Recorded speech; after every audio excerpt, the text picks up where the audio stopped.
Hi, I'm Dan Taylor, and this is SEO in 2024 Additional Insights.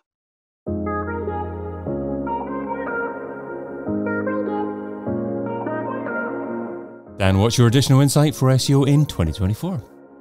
So one thing I want more SEOs to focus on throughout the next year and even years to come is the older concept of TTR, so time to results. The Google have spoken a number of times previously about using TTR as an internal metric for how well they are doing, which means how well they are potentially satisfying user queries with the content they're producing. And this is on the assumption that your page first meets the intent of the searcher, but then it's also leading into what the optimization opportunities can be from there. So how well can we actually improve time to result of that query, and how can we make it easier or faster for users to find the answer? I think Google started to place more focus on this personally when they started to introduce the jump links to content with those wonderful hash anchors about 2-3 years ago now. And whilst a lot of the SEO industry saw that as we can optimize for this, get these jump links, headers, etc., I personally saw that as Google is having to put in another mechanism here because we're currently failing a part of this process in actually giving users the elements. An example I've always used internally goes back a couple of years to when Arsenal were playing Molde in one of the European competitions. And I literally just Googled the query, what channel is Arsenal being Molde on? Because what is watch for football, soccer, American audience. And that query, I mean, it's a very short-term focus because after the game's going to happen, no one's really going to be searching that. The objective of that query is that I want to find the channel. So that is the value proposition of any content here. And anything kind of content freshness, queries those freshers, that will come into play as well. Now, the Radio Times in the UK, which is quite a relatively respected publication, mostly when people just buy the Christmas edition as the hard copy, but that was ranking in first, obviously behind feature snippets, YouTube, etc. But when I actually went to that page, the actual answer to that was about 180 words deep and about 16, 17 inches of scroll behind filler text, kickoff, and I think about 5 or 6 ad blocks. So from a Google perspective, the answer to what my queries is nestled deep. So that's why Google makes those jump links. Now, what makes that even worse is actually the title of the article leads with what channel is this on? So with how Google's looking at things like content quality and obviously the ranking volatility and wanting to create user satisfaction, that's why I think the TTR side of it's going to be more important, because I understand why publishers and publications do this. They want to not necessarily intentionally bury the lead, but they want people to scroll past the ads. They want time engagement. Somebody somewhere is told them that people need to have dwell time and avoid bounce rate for some Google myth somewhere. So I understand why that's happening, but it's not valuable to me as a user. I've had to really find that piece of content when you're kind of bait and switching almost with an ad. So, I mean, that's a brilliant explanation of what you're looking for and why it's important. It's probably worthwhile diving a little bit deeper into precisely what TTR means technically, because I guess some people may be thinking Largest Contentful Paint is similar, but it's not. It's similar to TTR, is it? No. So for me, time to result is actually what the result being what satisfies that user objective. And that could be a piece of information, it could be a diagram, it could be a series of bullet points, but a user specifically looking for something with that query point. So that's what the result is. And I think time is probably the wrong way of saying it because it's more distance on page. I think there's some studies that have shown since the updates at the end of last year and correlated with some of the stuff that happened in March, even though it only officially been rolling out like 10 days ago, and I waited until after the quarterly earnings call to say so. Anything other than TLDRs and the summaries at the top of content, which drag out the value propositions, have had slightly correlated better performances because they're taking that result, they're taking the value proposition and the beneficial purpose of what the user's looking for, by accelerating it to the top of that content rather than nesting it 180, 200 words down and making the user hunt for it. I think this also potentially ties in with what we've seen with some of the SGE testing, because there's the SGE value browse, which I think has gone really undercommentated in the SEO world. And that is, for those who haven't seen that, that's where you can actually open up the side panel in the Chrome browser with SGE enabled and have SGE basically create a top level summary of the page you're on, and then even pull out the, here are the other questions this content is working to answer. So it's really trying to take that value proposition and beneficial purpose and front load it as much as possible for users in that regard. So I guess you're also talking about search engines as well as users here. So make sure that search engines don't have to hunt for content or find it difficult to find a precise answer to a particular query. Is it primarily search engines that you're talking about here? Primarily users, or just a mixture of them both? I think it's a mixture of them both, because I think search engines for a number of years have always tried to pseudo proxy being a user in this regard. And that's also why we've had things like CLS as a core web art metric come through, because people don't want the jankiness of moving pages. And then I think also, I mean, we can probably go back to 2016 with quality rated guidelines when they first started talking about things like main content and supporting content on a page, and having clearly identifiable main content versus supporting. And that comes down to how we position things on the page, how we use certain headers, how we draw attention to things. And then also ties in with another concept of the same quality rated guidelines of beneficial purpose. I think about 2-3 months ago, John Mueller called out a really good example of this, and that happens in the SaaS space all the time. We'll have Timmy's CDN, and they'll write a blog post of like the 10 best CDNs of 2024. And shock horror, number one on this list will be Timmy's, and it'll have about War and Peace of Why, a couple of nicely nestled CTAs, some diagrams, and then the most piecemeal effort of what the other number 9 are completely, maybe some misspellings. And the Google looks through and goes, right, so the main content of this article is actually your number 1 Timmy CDN, your supporting content is the rest, but the beneficial purpose here isn't to provide a valuable result for best CDNs 2024. It is how do we rank for that query, but then position Timmy's as number 1. Every piece of content has that beneficial purpose, but it's how that then aligns in terms of a template, structure to get to those elements. And I think it's that kind of piecemeal arbitrage, which has worked historically. And I mean, I've been guilty doing the same stuff, but now Google's and other search engines are looking at it from more of a user perspective in that, well, is this really providing that use for a user, or is it a thinly veiled advertorial kind of thing?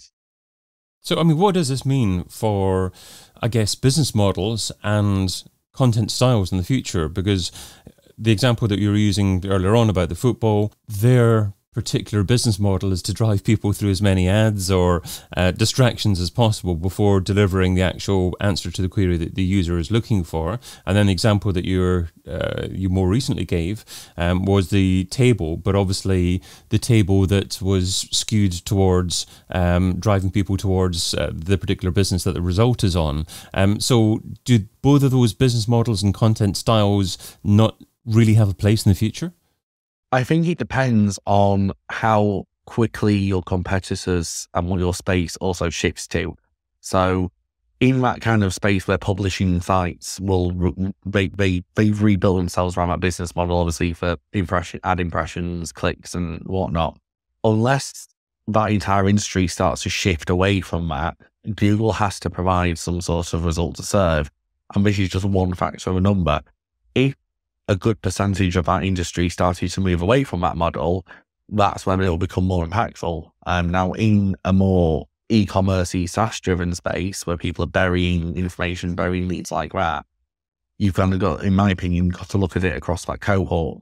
And if there's very few sites doing that and incomparable to the information, and then we can go into like the other metrics used and things like that, it very much creates that nobody else is doing this, so Google's got more options to provide results from.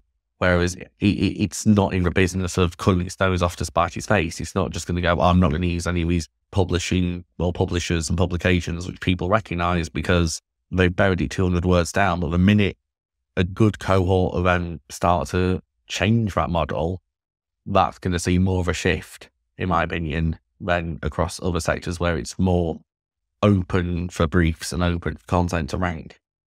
Yeah, it's great advice. It essentially depends on which country in the world you happen to be in and how people operate within that country, and also what target market, what market your business happens to operate in, and what your competitors are doing as well. But it depends on the larger landscape, and Google are moving towards SGE. There are going to be many more AI-driven singular results that websites have to optimize for. Does that mean a complete change in the way how we optimize in the future? I think one of the key things that we've had for a number of years on AI and just the ability of content generation is probably accelerating this, is that focus on, and I'm really hesitant to use EAT as an example here, because I think EAT is greatly misunderstood. Like, okay, we've got an author box, there's some checklists out there that can, oh, here's an EAT checklist kind of thing. But great, you've named who your author is, but what actually makes them an author? What makes it tied to certain entities? What works there? So I think having a validatable value proposition, a perspective that goes into content, it's been needed for a number of years, and it's that differentiator, because AI right now isn't able to create perspectives, and if it does, you're basically asking it to hallucinate and come up with garbage because it's lying if you're asking it to provide a perspective. Overlaying with expertise, but then validating the expertise will always run true. That's why I think, I mean, for years we've been trying to do it by having well-known people and subject matter experts writing on different blogs, because we're not just leveraging their expertise, we're leveraging audience, we're leveraging different elements. I think with how AI is just accelerated, I mean, to try to content, Google's had to step back one step forward, but it's nothing new. Because if you think about Panda, when that first came out, we had Unique Article Wizard, we had all them other spinners. All Google's had to do is kind of go, oh, Unique Article Wizard's just been turbocharged. Now we've just got moreover, furthermore, nascent relationships in every piece of content we write. So let's just change it up and make that harder. You're too young to remember Unique Article Wizard. I was using that 20 years ago. Well, sadly, I got the tail end of it, David. Now, another, I guess, important aspect of understanding user experience, that delivering that result as quickly as possible, is understanding the difference between the UX or using a desktop and using a mobile device. So what are your thoughts on maybe best practice, and does it make that much difference nowadays in terms of giving you a better opportunity to rank high for mobile results if you do things like reducing content at the top of your page, or perhaps your menu functionality at the top of the page? I think so it depends very much on the actual site itself. I mean, I still have websites in our portfolio which are 60-70% desktop user agent crawled over mobile, and given who their users are, it makes sense that desktop is the primary crawler still, because it's doctors and people like that. They're doing it from lockdown Lenovo's in medical sections. And it also then depends on the content, because if we go back to my example, I just want to know what channel this is on and what time kickoff is for a football match. Having that content at the top of the page as bullet points and having that top heavy might provide more value to me, especially on mobile, than having to do 15, 16 inches of scroll, trying to look for a header which is nestled in different ads and stuff. I think very much with the UX side has to go back to what your actual audience is and what they're expecting. Because if I'm wanting a diagram, I'm probably expecting text to explain what the diagram is, and then the block itself. The menu stuff, headers on mobile, I think the web's generally kind of plateaued in where it is in that regard. I'm always a fan of making, like, if you load a blog post on a mobile and the entire first viewport is just a header image and a title, I'm never a fan of that, but it's what people are used to at the end of the day, and that kind of then has to look at what, I mean, it's not just what your competitors are doing, because I sometimes think that we forget that people go on the internet for more than just searching for queries we're trying to target. People are people. They will go and do Netflix things, they'll do YouTube things, they'll research things outside of the jobs. So that web experience they have there, they semi-translate into what they're looking at anyway, because it's what they're used to. It's what they've been not trained to do, but it's what they're conditioned to do. And that's why everybody likes the big Amazon search bars at the top of websites now, especially on e-commerce, because people know they can go to Amazon, they know what the search bar is. It's a conditioning mechanism. Yeah, so it's a good point. People are used to using websites like Amazon, so I guess perhaps from a design perspective, it's not the right thing to do to design your website in a manner that's completely the opposite to the way that current successful websites design their sites. Yeah, and I'd also look at it, it's like if a website, it kind of ties back to like everything in marketing, in my opinion. It's what people are exposed to the most, what they become used to the most, and then how they go about things. Like, I remember Ask Jeeves, and they were trying heavily to coin that Ask Jeeves as being the verb versus Google it.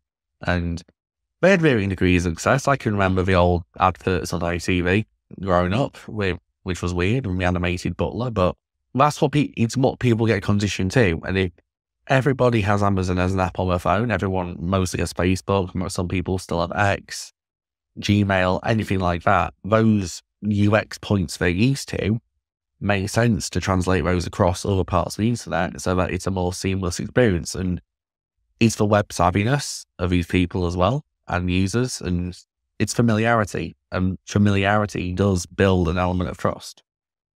So you've shared what SEO should be doing in 2024. Now let's talk about what SEO shouldn't be doing. So what's something that's seductive in terms of time, but ultimately counterproductive? What's something that SEO shouldn't be doing in 2024?